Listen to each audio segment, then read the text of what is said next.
एक नाबालिग लड़की अपने कमरे से निकलकर बाथरूम में नहाने के लिए पहुंचती है।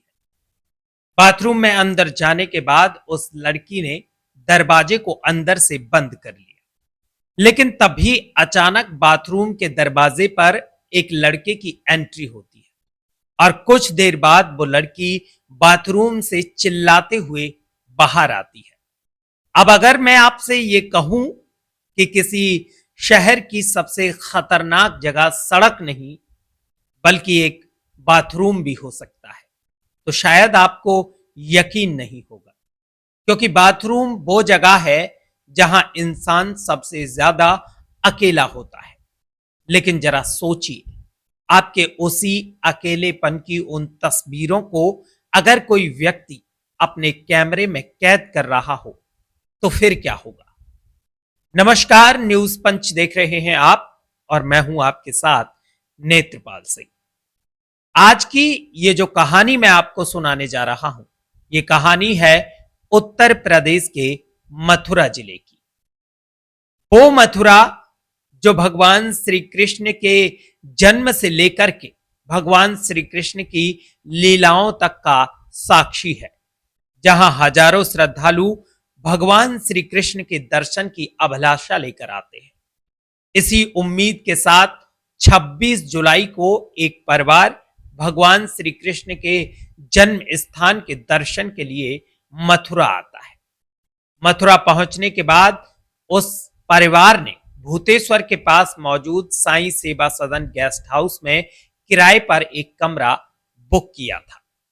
इस गेस्ट हाउस में 26 जुलाई की रात बिताने के बाद 27 जुलाई की सुबह करीब 7 बजे नाबालिग लड़की गेस्ट हाउस के कमरे से निकलकर बाथरूम में नहाने के लिए जाती है, लेकिन उसे बिल्कुल भी ये अंदाजा नहीं था कि जिस बाथरूम की तरफ लगातार उस लड़की के कदम बढ़ रहे हैं, उसी बाथरूम तक पहुंचने का कोई इंतजार भी कर रहा है। जैसे ही ये लड़की बाथरूम के अंदर जाकर दरवाजा बंद करती है, उसके कुछ समय बाद ही उस लड़की की नजर बाथरूम के गेट पर लगे रोशनदान पर पड़ जाती है। जैसे ही लड़की की नजर उस रोशनदान पर पड़ी तो नाबालिग लड़की अचानक से चिल्लाने लगी। लड़की की आवाज सुनते ही उसके परिजन और मौसेरे भाई बाथरूम के गेट पर पहुंच जाते हैं।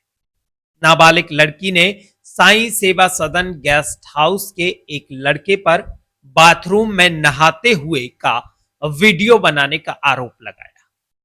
लड़की के कहने पर परिजन और उसके मौसेरे भाइयों ने उस लड़के को पकड़ लिया और इसकी सूचना पुलिस को दे दी।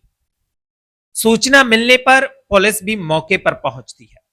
मौके पर पहुंचते ही पुलिस ने आरोपी को हिरासत में ले लिया और पुलिस की पूछताछ में आरोपी का नाम आसिफ पुत्र जहीर निकल कर के सामने आता है। हालांकि एक मीडिया रिपोर्ट के अनुसार यह भी सामने आया है कि इस घटना के बाद पुलिस ने आरोपी को गिरफ्तार कर न्यायालय में पेश किया था और कोर्ट के द्वारा उसे जमानत दे दी गई। इस घटना के बाद पता चला कि जिस गेस्ट हाउस का ये लोग संचालन कर रहे थे, उस गेस्ट हाउस का मथुरा वृंदावन विकास प्राधिकरण यानी कि एमबीडीए द्वारा नक्शा तक पास नहीं था। लेकिन सवाल यह है, क्या वास्तविक ये जानकारी मथुरा वृंदावन विकास प्राधिकरण को नहीं थी या फिर जानकारी होने के बावजूद भी इस गेस्ट हाउस पर अब तक कोई कार्यवाही नहीं की गई थी। हालांकि इस घटना के बाद मथुरा वृंदावन विकास प्राधिकरण के द्वारा गेस्ट हाउस पर कार्यवाही की, उसका जमीर जागा और गेस्ट हाउस को सील कर दिया गया। थाना कोतवाली पुलिस को जानकारी मिली कि एक किशोरी जिसकी उम्र लगभग 16 वर्ष है, जो अपने परिवार के साथ साईं सेवा सदन भूतेश्वर तिराहे पर रुकी हुई थी, उसकी वीडियो बनाई गई है जब वह नहाने गई थी। और जिसके द्वारा वीडियो बनाई गई है उसका नाम है आसिफ पुत्र जहीर, निवासी भूतेश्वर, थाना कोतवाली। उसके द्वारा वीडियो बनाई गई। मौके से ही अभियुक्त को हिरासत में ले लिया गया है तथा उसके विरुद्ध कार्रवाई की जा रही है।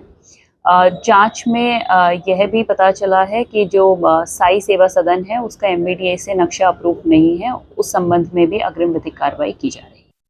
अगर आपको लगता है कि ऐसी घटनाओं पर सख्त कार्रवाई हो, जवाबदेही तय हो, तो इस वीडियो को शेयर करें और अपनी राय हमें कमेंट बॉक्स में जरूर दें।